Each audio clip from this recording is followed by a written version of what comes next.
Everybody, it's Danny Chard here from Rye, New York, and it's 11 in the morning on the East Coast in New York. Jonathan, how are you doing? I'm doing fantastic. Great. And where are you? I'm currently in Brickell in Miami. Oh, good for you. So great. So thank you for being here. Jonathan, I'll read a couple of words about you. And it's funny, we know each other. You've been at our blockchain event when I think 2018 already, and it's just remarkable to see how you guys were growing. So let me start with a couple of words about you, Jonathan. So Jonathan is the CEO and co-founder of Beyond Protocol, the company developing a new internet based on a universal platform that enables inter-device communication. He's considered a global expert in frontier technology, specializing in building multiple successful businesses in divergent industries.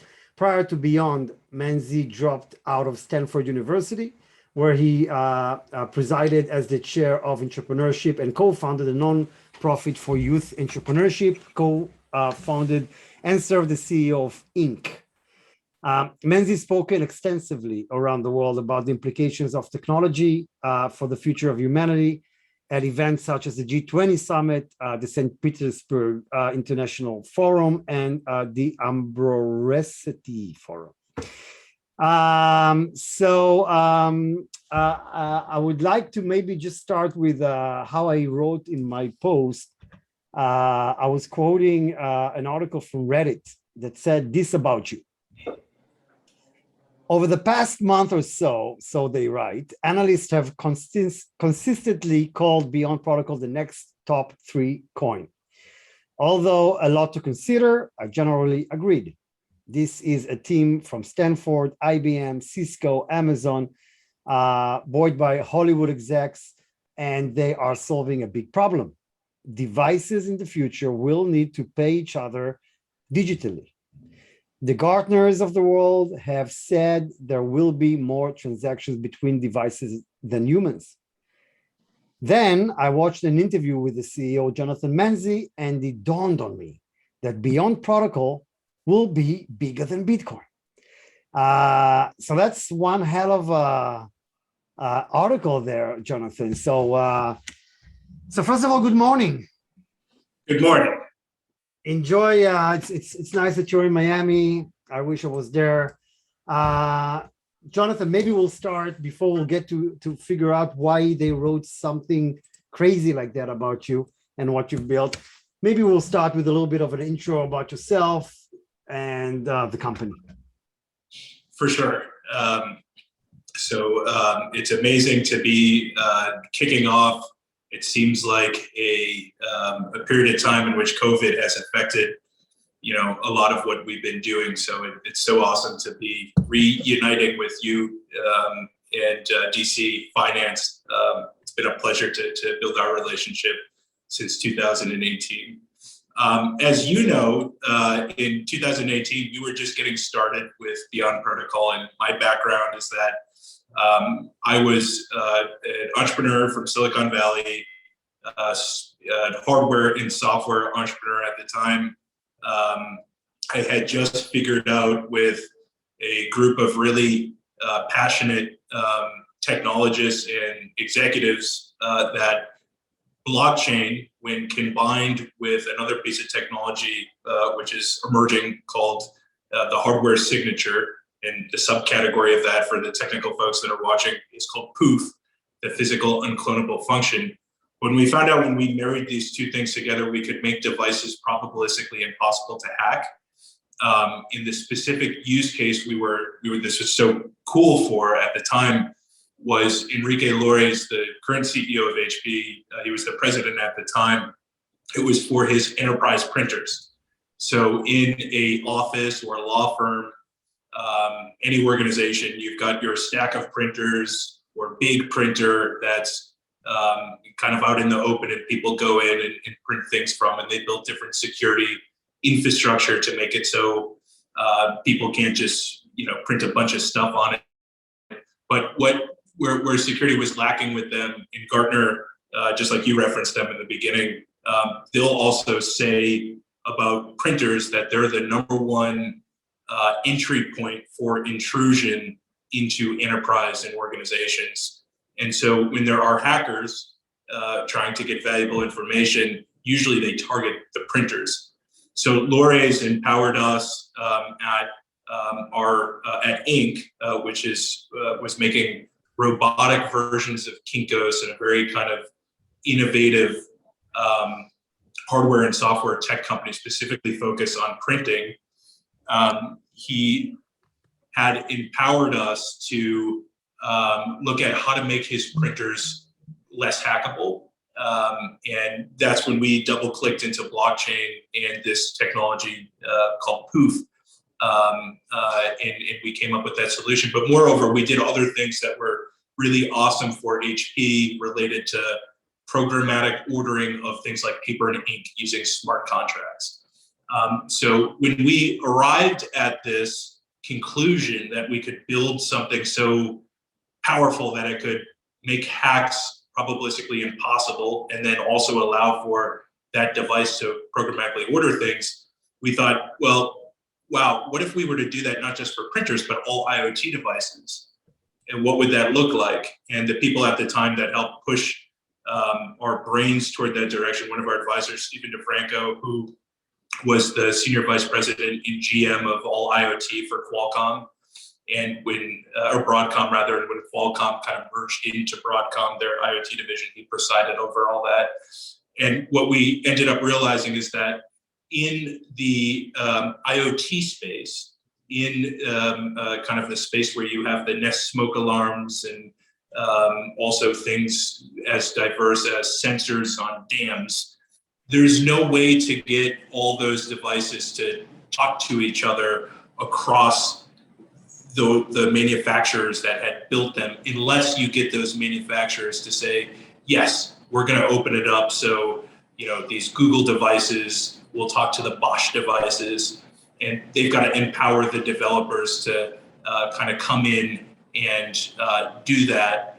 The developers can't do that on their own. They've got to make the deal company to company, and the developers then have to be brought into the fold to do this. And so academically and from a business perspective, what we thought was when we came up with this technology was, wow, this looks a whole lot like a standard that could solve that problem where the companies can't talk to each other unless they come to an agreement. We could create a standard that looks like TCP/IP, which is the protocol that spawned the internet, came out of academic thinking, and we could create that for IoT devices. We could create that for the different machines that want to talk to each other, and we could allow developers to be empowered to come in and start connecting those dots now that these machines can open up because they can't be hacked. And this to us was this kind of lightning bolt moment. And from there, we just really went heads down into development. It's been about 3 years now in stealth mode that we've been building things out with some amazing partners. And we've been fortunate to get, as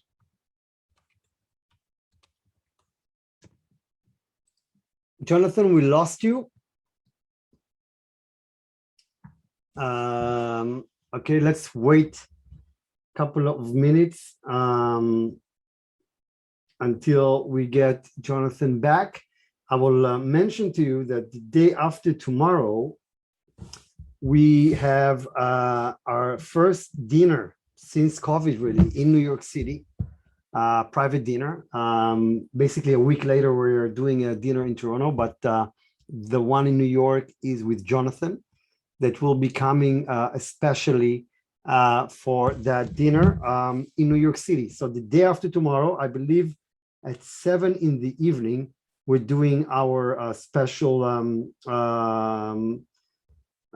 dinner with Jonathan at a fancy restaurant in New York City. So if anybody's here and qualifies, you please let us know. And we will send you additional information. let's wait a little bit more until Jonathan gets back. I'm being corrected here by my team that I made two mistakes in basically every detail I just gave you. So the dinner is not in 2 days; it's in 3 days at 6, and that's a Thursday. So 6 in the evening on Thursday, which is September 2nd, is our dinner in New York. For those of you who want to meet Jonathan in person. I'm very good at filling times, even when I'm taken by surprise like this. So he will be joining us back, I'm sure, any second. I will, in the meanwhile, tell you what's going on with us. So our first event really is our Canadian Family Office Conference that is happening on October 5th, which is next month, with some of Canada's biggest families and entrepreneurs, from the founder of Second Cup to the Saputo family and the Marais family and many others. That's happening on October 5th. And there's more coming up, but Jonathan just came up as well. So Jonathan, I was just briefing everybody about the dinner we'll be doing in New York when you weren't here. By the way, I'm very good at being taken by surprise like that, and then I know how to fill the gaps. So don't worry about it. So Jonathan, please go back a little bit and let's take it from where we left. Excellent. I don't know if you were tracked where exactly when I followed up. Maybe start, for those, some people also got on the call in the last couple of minutes, maybe start again explaining the concept and where you guys are by making machines talk to one another, and let's just take a few steps back and we'll take it from there. For sure. Well, we appreciate everyone being understanding of technology, especially in this era of COVID, sometimes dumping off. But to kind of go back where I was with Beyond Protocol, the lightning moment for us, lightning kind of striking all the folks that grouped together to start this was when we found out that we could utilize two types of technology, blockchain and a new emerging technology that's related to hardware signatures. Very specifically, the subcategory of that is called the physical unclonable function. When we married those things together, we could make devices probabilistically impossible to hack.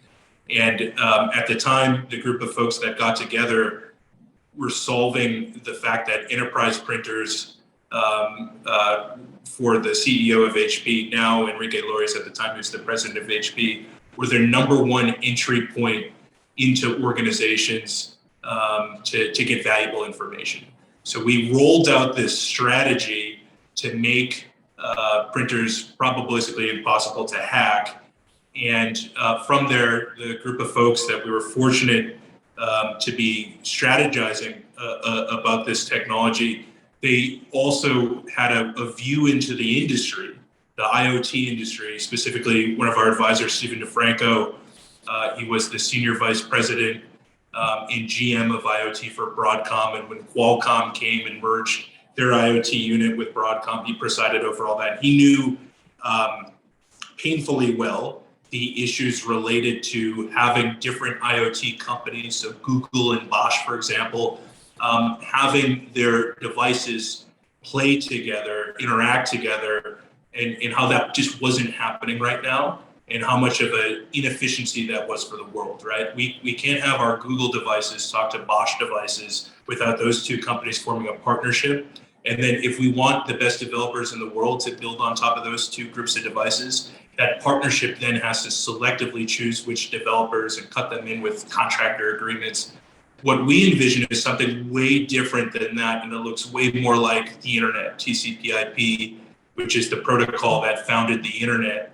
And what we think about is a standard that's developed outside of business consortia that, just like TCP/IP, anyone can integrate into their technology, and it can be with one line of code in our case, and you can open up your device, whether or not you are the Bosch organization or you're an owner of the Bosch device, you can open it up for developers to come in and start connecting it with other devices. So the iPhone, for example, allowed us to come up with these great apps that, changed our lives and changed industries. Uber, Instacart, and developers developed this on top of a device with a screen and a camera and a 5G now connection.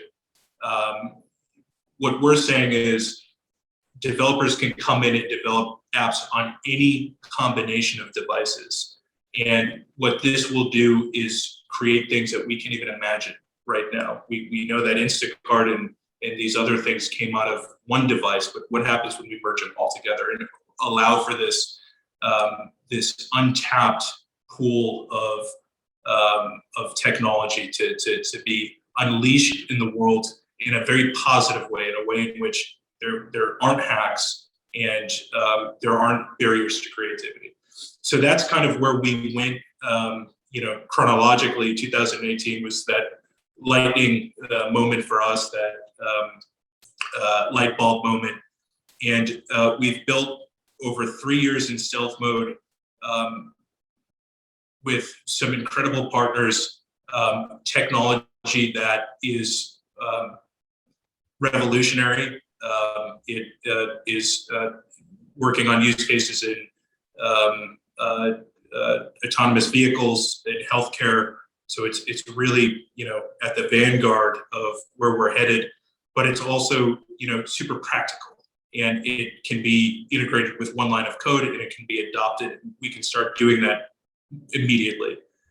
So we're unveiling now this kind of technology to the world, and we're in this month going through an exercise of very strategic kind of hey, this is what we've built, and are there ways for us to collaborate to view what the future might look like together?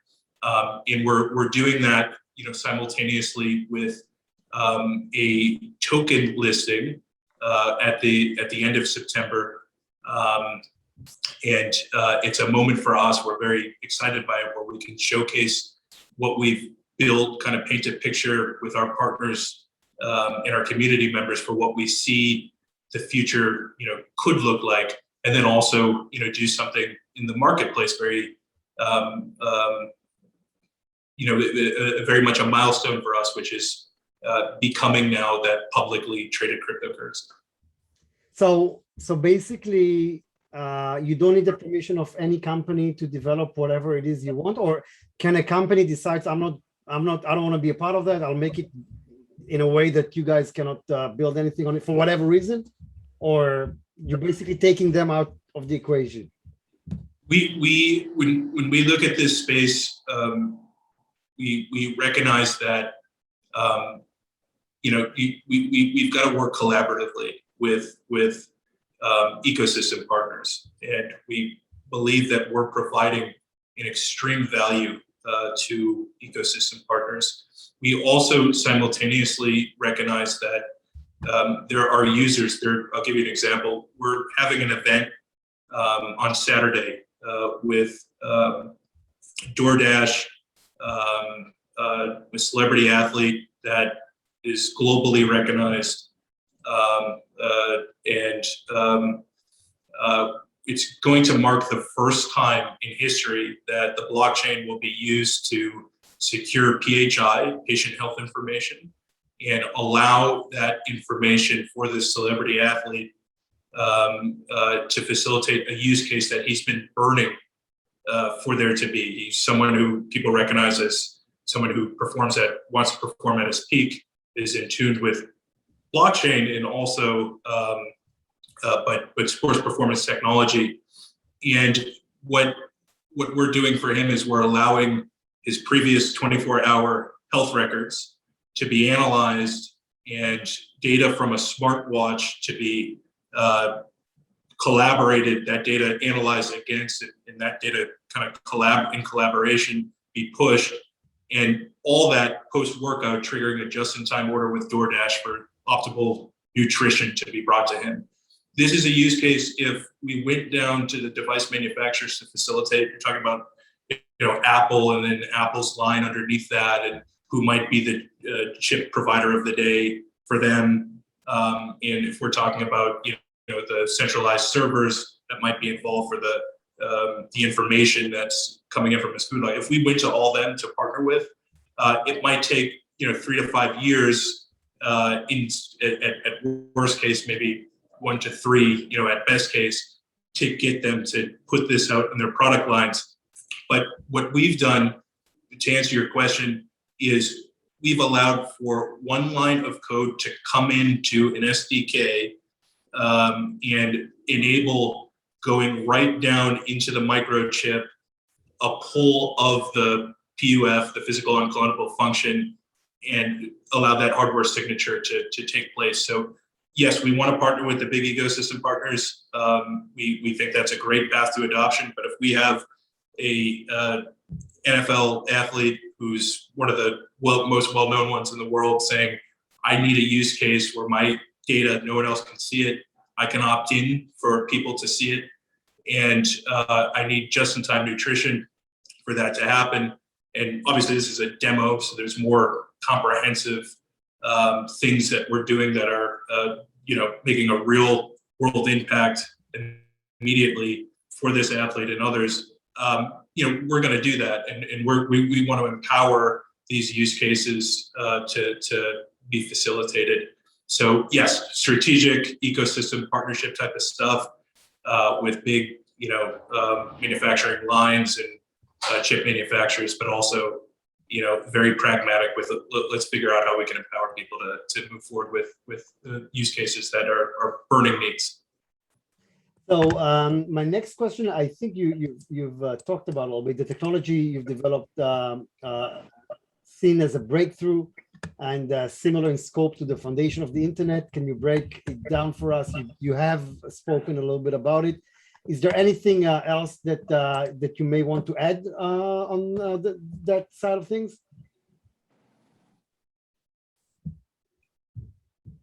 Or we basically covered the entire idea? I think that the biggest thing here to think about is that you're able to open up these devices utilizing this one line of code technology, and from there you're able to empower anyone in the world, just like the App Store allows that to develop things. And that when you hear folks say, hey, Beyond Protocol reminds me a whole lot of the foundation of the internet, I think that's what they mean.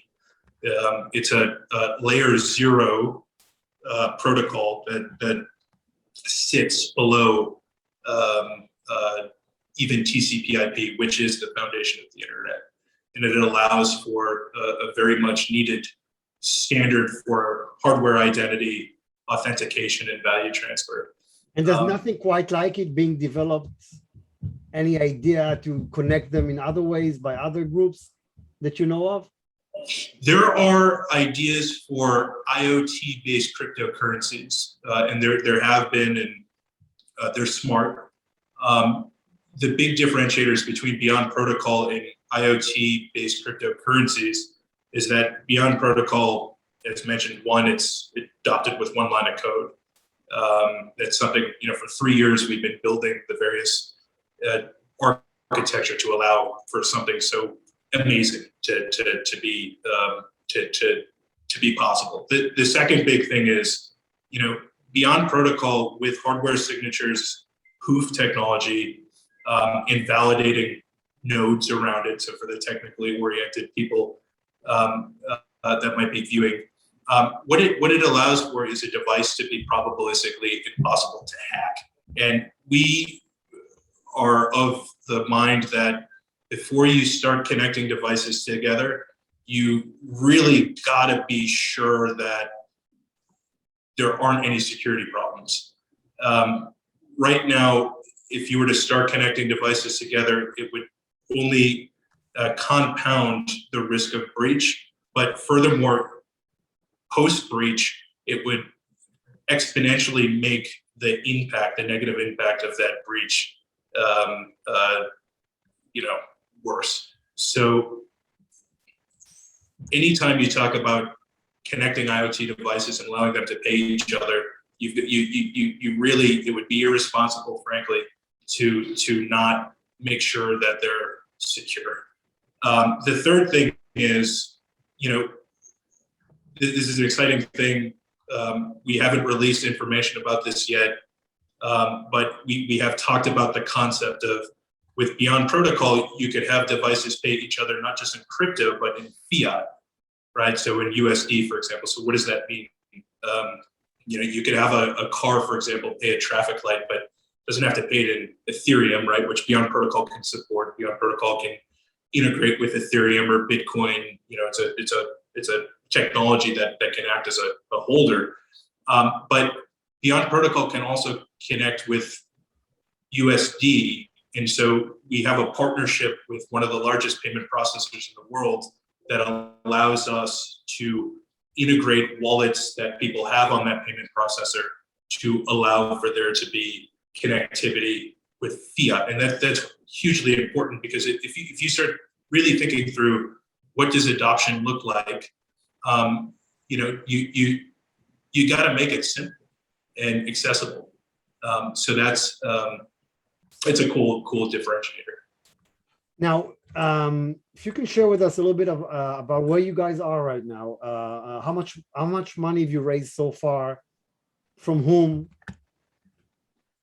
For sure. So in 2018, when we started the venture, we kind of had a angel seed round, and that was from a lot of them are advisors and friends of our advisors and our kind of friends of the founders in Silicon Valley. So it looked very similar to a traditional seed or angel round.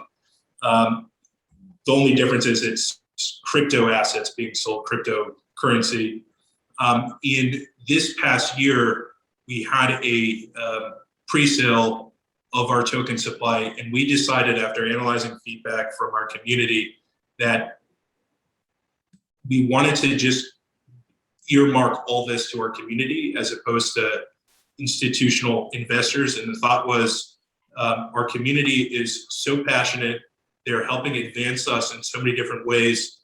It would really be bad for all parties related to the project if we were to kind of move away from that momentum. Institutional investors usually like things a little bit more de-risked, and we felt that we could, over 3-4 months, really de-risk the project and be a better fit for them, while simultaneously honoring the kind of this huge influx of demand from our community. So what we had done at that point is we had thousands of, they call them allocation requests, from everyone from celebrity athletes, quantum physicists, academics, obviously executives at IoT companies, but also everyday folks. One of the most touching ones was a kindergarten's endowment in Australia that is bullish in general in cryptocurrency and educating, at the most basic level, kindergarten students on the principles of crypto. And a group of high schoolers who formed a crypto organization at their high school in Mexico, and a group of very passionate 20-somethings in the Philippines that have become part of our street team and are doing kind of these good works in the world through the street team. So we brought all these folks together and had a community-based private pre-sale. We were only able to accept, I would say, 4% of the applicants to get it into the bound of what we could provide out. We're looking at, obviously, additional ways to engage the community. We've been very grateful to have such a supportive community. But now we're in this institutional raise where the institutional dynamic is the folks who had reached out to us while we were running that community sale. We said, wait a second, wait till we do the institutional. We have 2 institutional tranches. One's called institutional pre-sale tranche A. The other one is institutional pre-sale tranche B. The community pre-sale was at 100 million market cap. Institutional pre-sale A is at a 250 million. Institutional pre-sale B is at 500 million. Institutional pre-sale A has 15 million in proceeds that we're able to allocate out. It's for kind of institutional tier one investors and exchanges. And then the institutional pre-sale B is set up for partners that kind of can look back, see that the project is de-risked, see that in order to realize the vision, we do need this tranche of capital. And this is all leading up to that listing. And the listing is coming pretty quickly. It's at the end of this month. And the listing is, the listing target is between $2 to $10, which puts the market cap at, the single digit billions, 1 to 5 billion. And, it's all dependent on kind of market conditions and things like this. But that's kind of the scope of fundraising efforts to date and proceeds. Now, how do you compare yourself as a blockchain company versus others? Versus what? Versus other blockchain companies. How do you see yourself? Yeah, for sure. It's a great question. So Beyond Protocol is colloquially, it's a layer 0 blockchain. So it becomes protocol. It becomes in the technology stack. It comes before TCP/IP. So even before you get on the internet, you would utilize Beyond Protocol for hardware signatures and identity. And you could do value transfer ahead of TCP/IP. So that's kind of category placement item number 1. Category placement number 2, when you look at other blockchains, is the fact that it provides with hardware signature an unhackable quote unquote blockchain, probabilistically impossible to hack, and that's with the fact that spoofing is not possible. If you look at the major blockchains right now, if you look at storing super valuable information, health records, could be certificates of authenticity for really valuable provenance. We would argue those are best done on a secure pool of nodes that's probabilistically impossible to hack. Core differentiator number 3, which is the where the kind of right brain gets all lit up, is that this protocol has taken 3 years to build because we're connecting it with all different types of devices. So resource constrained sensors can participate in this and exchange value and secure themselves, as well as satellites in the sky. And as mentioned in the beginning, it's something where it's designed to be such that all developers, all entrepreneurs can kind of come in and build on top of it. And because of this, when you start thinking about what other blockchains might offer and what Beyond Protocol offers a world where you can connect everything together. So just a very simple example, NFTs, we did something with Beckett Media Group a few weeks back. Jorge Masvidal, one of the most noted UFC fighters, around putting his sneakers and different graded cards of Beckett's on the blockchain. You can envision a world where these NFTs now can start interacting with the physical world around us. So what if you took that NFT and because you have the actual baseball card, and this everyone recognizes that because it's on the blockchain and it's a very valuable piece of information that shouldn't be corrupted. That's the whole point of the blockchain, for it to not be corrupted. So you put it on Beyond Protocols, on hackable nodes.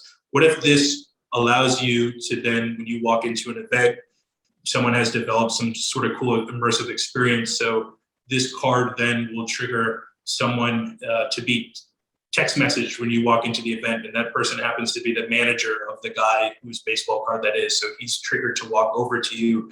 And then if you take that card with him, to some piece of VR and you put the headset on, you're the only person who can see it. Only you as the cardholder can see it. you'll hear about certain things related to that athlete's life and things like. And these are just I'm just extemporaneously coming up with examples, but this is kind of the cool thing about Beyond Protocol is connecting whatever it might be, artwork, the fashion world, but some of the more consequential things in our world, autonomous vehicles, IoT devices that are in hospitals together in a secure way and allowing them to interact. That's the final big piece of this that differentiates Beyond Protocol to others. And we hear these things that are very laudatory, and they're obviously very they do a great job of painting the vision for the future. The Reddit article that you sampled in the beginning, the data that comes from that, which is true and poignant, is that it is envisioned that there will be more machine-to-machine transactions than there are human transactions, human to human, right around the corner. And right now, it's everyone can understand that will be done in digital payments, and everyone can kind of understand that should be done with a standardized protocol. And there's no solution right now that's apparent other than we'd argue Beyond Protocol for that. And if you can talk a little bit about your partners, you mentioned it a little bit. Would love to hear a little bit about that. The progress? Your partners. Oh, partners, for sure. As preface, we're going through an unveil process right now. So a lot is literally this weekend, you'll see, information about this amazing sports medicine use case. And then a little bit after that, you'll hear about, one of the largest payment processors in the world integrating in with the Beyond Protocol hardware wallet, which we announced that a week ago. And all these things are coming up, a major partnership in the fashion industry. I think people could sense that we're doing a lot of work there, just with some of our promotional work. What I can say is, whether it's this month or by the end of this year, Beyond Protocol will be doing things that are touching what we deem to be the categories of the world that that are kind of most front and center right now. Both in all of that is filtered through impact, the kind of framework of impact, and that's how we evaluate opportunities and evaluate where we put our resources. So to kind of tease that a little more, or to expound on that, you've got autonomous vehicles, the ability for them to pay each other and then to make vehicle payments into the world. You've got things related to secure nodes of pools of nodes, so you could make sure the most important data, one of the examples I disclosed was patient health information, is protected and can be brought about and shared in the world. You've got things related to culture, which we think is massively important. And this is if you want to move the needle on any idea, especially something that will change the world, you need to have the culture behind it. So we're deep into the fashion industry, we're deep into sports, we're deep into entertainment. There's athletes and DJs and things like that involved in cultural use cases utilizing blockchain. And so these are the areas where we're playing in the partnerships that will come out. Will be both this month leading up to launch, but then also between launch to the end of the year. And we feel blessed and fortunate to say that they are a lot of them represent industry first, and they're extremely consequential. Now you're planning to list yourself. I mean, these are exciting days at your firm. So which exchanges are you looking at now to be listed on? So we're all about impact. We're in conversations with all the major ones. And you know, it's no secret that our roadmap contemplates a ERC20 token launch ahead of a swap to mainnet. So what that means is our blockchain, we've been developing it for 3 years. It's so bold, this undertaking, it's so big. It's still actually going to take us until Q2 of 2022 to fully have the blockchain built. So our testnet partners are utilizing it right now. But if you're a developer, you want to plug into it, it's going to be up until 2022 to do that, Q2 2022.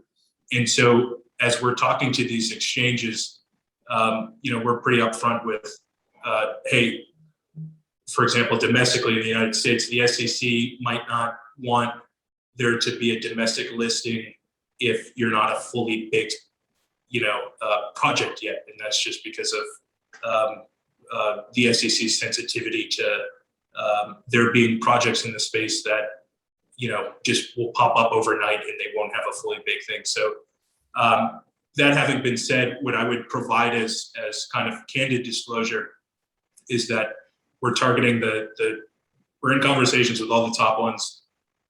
There might not be a domestic US listing because of, and we're in conversations about it, but I think it's very important to be transparent because of SEC, prospective SEC guidance that does not particularly think it to be the best for a project to launch domestically if it has not, you know, fully built out the tech. Now, there's a lot of projects that have made have done exactly what we're doing. They've not launched in domestically the token listing, and then at mainnet they did, and it seems like we're more likely to be along that path.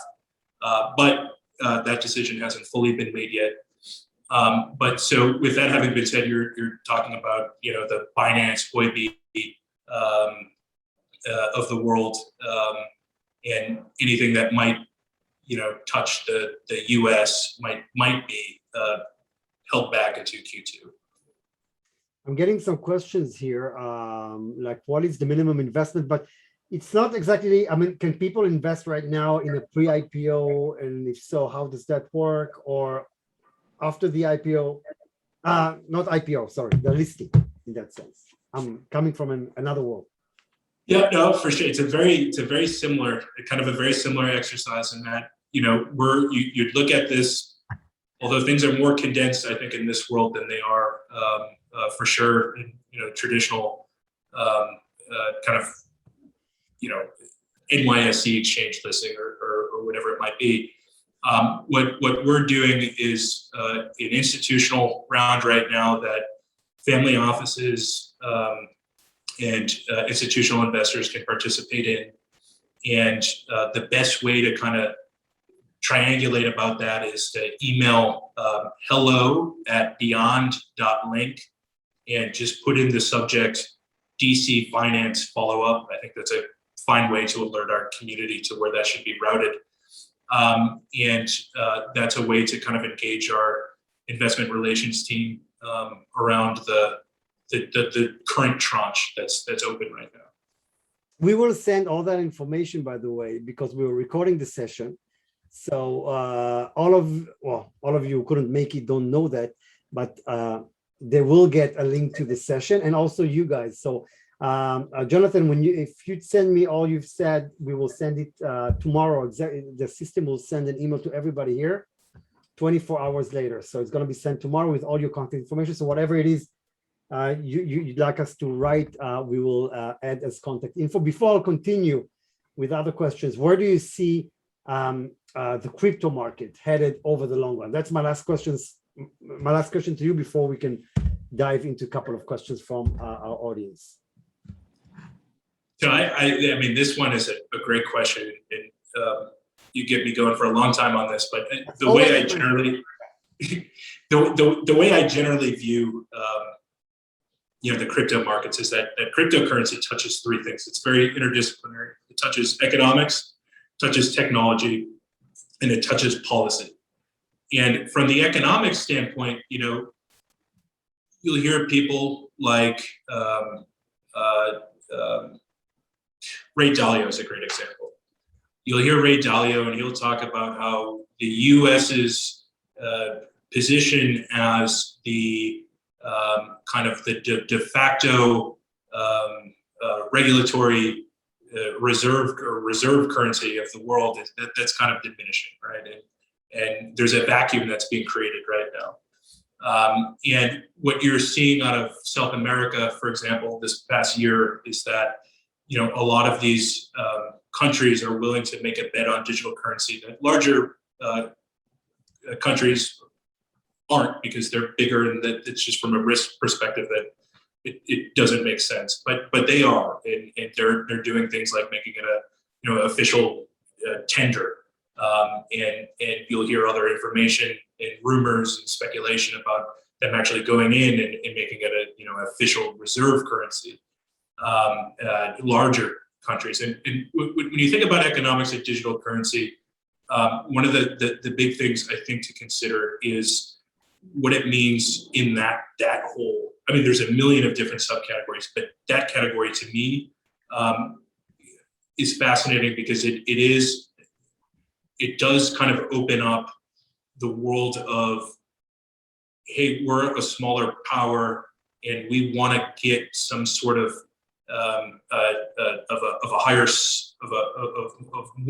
an opportunity to be represented at the table. And there are a whole lot of people around the world that would help support our effort if we were to do that. So that's something to consider. What that means in the short term to long term is digital currency, particularly ones related to reserves, seem to be a big macro opportunity and driver for cryptocurrency market growth. One of the largest opportunities, I think, is around that. The second thing is, when we start talking about technology, 3 years ago, I don't think a lot of people were cognizant of the tech impact that blockchain had. There was a very apparent understanding that Bitcoin represented a fantastic potential store of value, a digital store of value. And there was also, this idea that something like Ethereum would represent a great opportunity for there to be programmatic value transfer. So you could create a smart contract, and you could have, based on some conditions being met, a computer pay another computer, and it could be very efficient.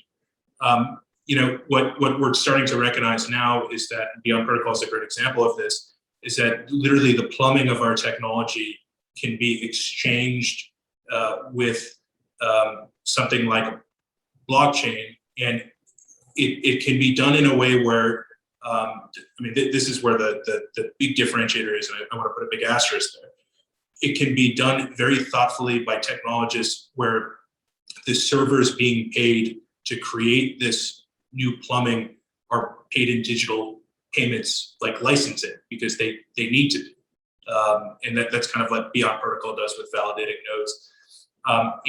And when you start opening up this technology that allows for there to be a mesh of kind of consent, and also it allows for there to be data that's presented up, and you as the owner of that data can say, hey, yes, I want others to see that data. And once you say yes, all these other parties can come in and start analyzing it and create things. This type of stuff, we've never seen anything like it. And it creates a way more efficient kind of species of technology that I think, if you're able to, as a in cryptocurrency investor, recognize in this whole technology world where there is opportunity to back a currency that is related to paying nodes for a use case that has a lot of legs, that's huge and very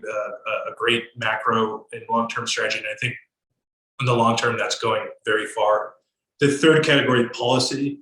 I things like DAOs, right? Things where you have an organization being structured in a way that it runs like a computer program. And this almost goes to the Ethereum bucket to a sense, when we were talking about kind of economics, but more so in a policy sense of like, these are certain conditions to be met, and this, allows for XYZ to happen, and people can, buy into having a stake in what this thing is creating. We haven't even scraped the surface of the potential for something like this. So my view on cryptocurrency long-term is very bullish, and it's centered around, each of those categories, 3 categories where I think cryptocurrency kind of converges. And so that would be my feedback. A couple of more questions. Could you please share stats and demographics of your investors, both past ones and future, any specific target audience? I'm not sure about the question about your investors in the future, because I don't think you know where they come from. But I guess they're asking demographically where your investors so far came from, and if you're targeting a specific kind of investors going forward, or specific area, specific regions, I guess the US. For sure. So when we started out, it was the kind of, we were fortunate we had the advisors and kind of the group of folks that were our friends that we built companies in the past with.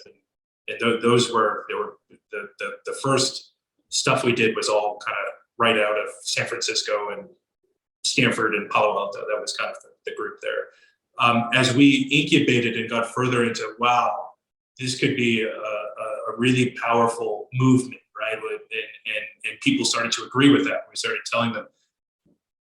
We were very fortunate that very organically people from all around the world started joining our community and having, offering different ways they could help it, and participating, creating sub-communities and things like this. So I would say from the community standpoint, the people who have invested from that tranche, it was application driven. So we were very strategic looking at who was seeking allocation, and people, when they applied for allocation, they would write down how they envisioned helping Beyond Protocol support its mission. And so I can't give you the exact kind of geographical breakdown, but I can tell you that we very holistically looked at that. We did it through the lens of, we totally want a movement in our mind, a kind of a breakthrough technology that has open source underpinnings. That's got to be global and all over the place. So we have, great representation in Asia, obviously in South America, in Africa,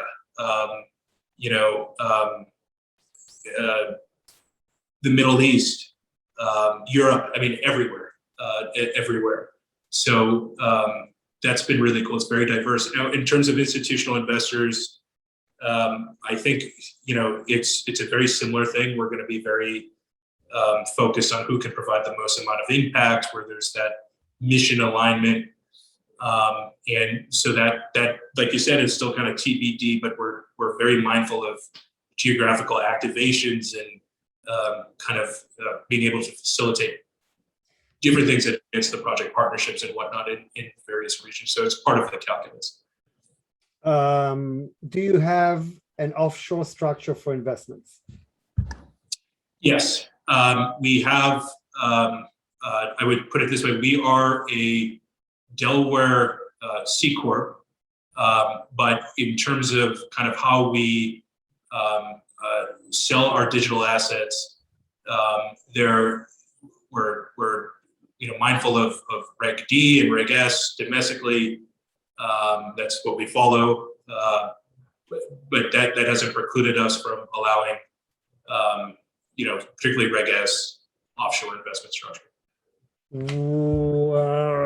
When could we get the updated website, roadmap, white paper, And the same guy is asking what could the available supply or circulation supply. I'm not sure I understood that, but that's the question. Yeah, no, great question. The being in stealth has put all the stuff that we will be putting on our website around launch offline, but we have literally libraries of technical presentations, things related to our testnet videos and resources and these sorts of things. So any of those requests, a great way to get that stuff from us is, to write that address, hello@beyond.link, reference, this is coming from DC Finance, and we'll route it the right way. Things related to in-depth review of token economics, circulating supply. So I can tell you that the supply of the tokens are 500 million. So that's why at a list price of $1 to $5, $2 to $10, you get 1 billion to 5 billion market cap, fully diluted market cap.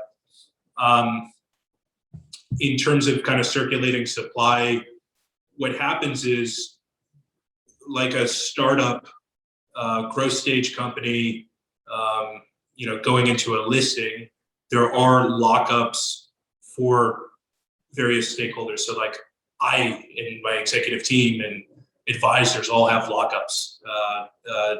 And so this impacts how many technically are circulating, and all this is provided upon request a breakdown of what those supplies look like. So one more question here. What would differ Beyond Protocol from its competitors? We talked about it a little bit, but maybe again, how would you describe your edges? Yeah, I think the big three are just, it's built for adoption, right? It's one line of code to bring it in. That's why it's taken us 3.5 years with the best technologists in the world to build. It's meant to go into devices that are in your hand right now and work. The second thing is, this is something that was engineered based on trying to make Enrique Lores, the current CEO of HP's printers, less hackable, right? And so we made something that we say is probabilistically impossible to hack. No one's doing that, right? And that's a combination of the hardware signature, the POOF, innovative technology, the physical unclonable function, and validating nodes, distributed ledger technology. The third thing is, we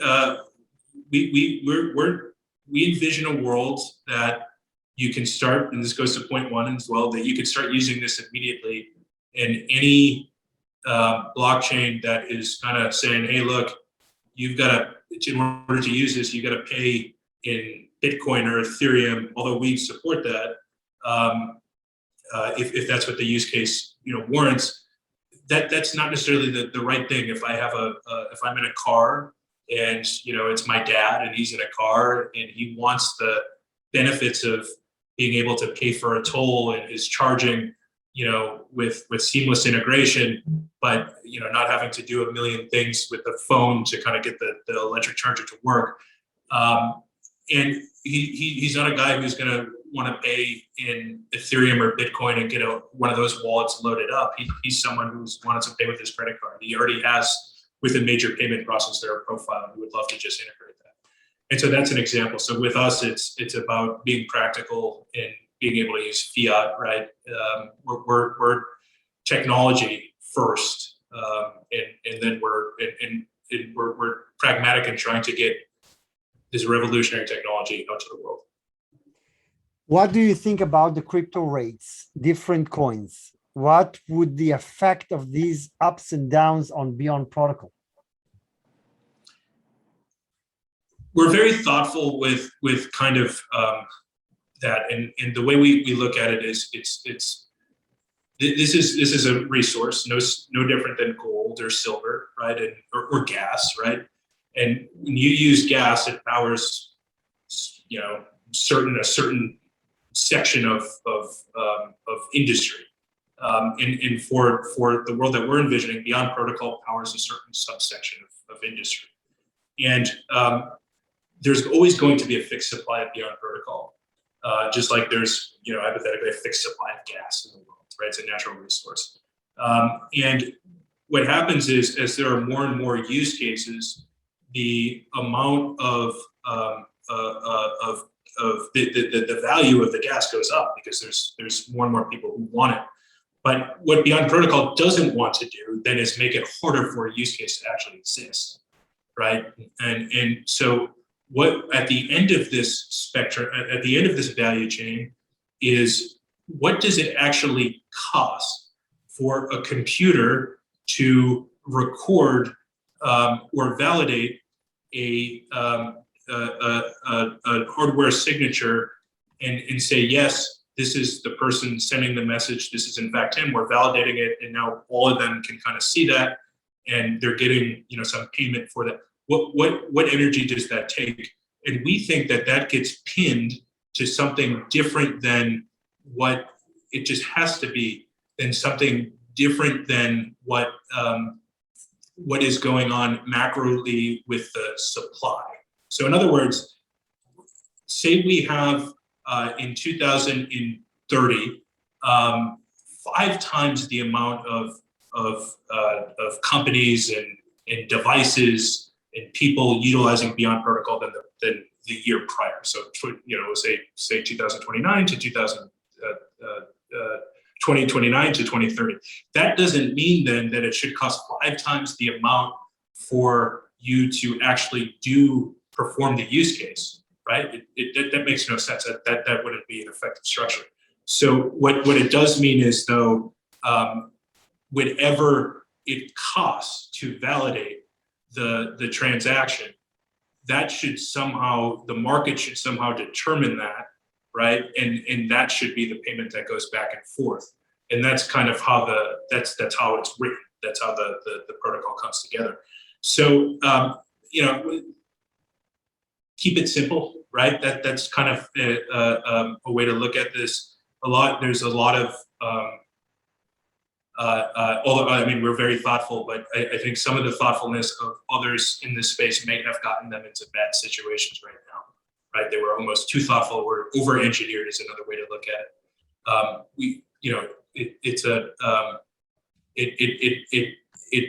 The way that we're looking at it is we want this thing to be in our technology and provide us a platform for the future that allows good people to create good things and make the efficiency of the world rise.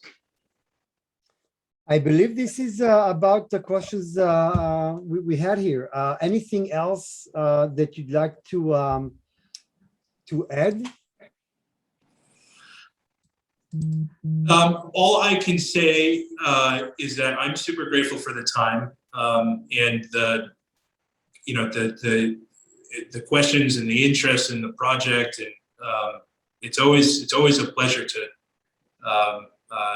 speak with you today. I remember back in 2018, it was right when this was starting out, and how we were just envisioning how blockchain might actually have a big impact. And we were kind of thinking, all the people that were part of that I think it was like one of the first meetings at DC Finance around blockchain, like how important it was, at least for people to start understanding the impact of it, because it seems like it could somehow get mainstream. And I think we've gotten there. I think we've gotten mainstream now. And it's one of these things for me, and I know it, in talking to other members of DC Finance, it's like, this thing is a total onion and rabbit hole, and those are terms that are used a lot. But it hasn't stopped. We haven't stopped going down and going into these levels of seeing a new organization and new possibilities for the world. So, it's just so awesome to be able to whatever capacity, have these conversations. And thank you for allowing me to come on today. Thank you, Jonathan. It's been really impressive what you've done since the last time we actually met. I think it was at the Reed Smith conference in New York. Hopefully we'll see you in person at our future events. We will see you in person at our private dinner that we'll be holding this week, Thursday in New York. that's going to be interesting. And yeah, and thank you. And I will tell you guys that the next session is actually interesting. The day after tomorrow, on Wednesday, it's the first time that I'm doing a session where it's not for the families, it's for the VCs out there, where I will, for the first time, explain, give ideas from my experience on how best to reach the family office space, the do's, the don'ts, and everything we learned over, the last decade, really, of seeing some approach the family office space, some better, some less. So that's going to be interesting. We have hundreds of people registered to that. So that's going to be the day after tomorrow at 11. And then we got a great dinner the following day on Thursday. So Jonathan, thank you so much for being here. Everybody will send you the contact information soon, and the recorded session that you will be able to watch later on. So Jonathan, looking forward to seeing you in person, and thanks again for being here.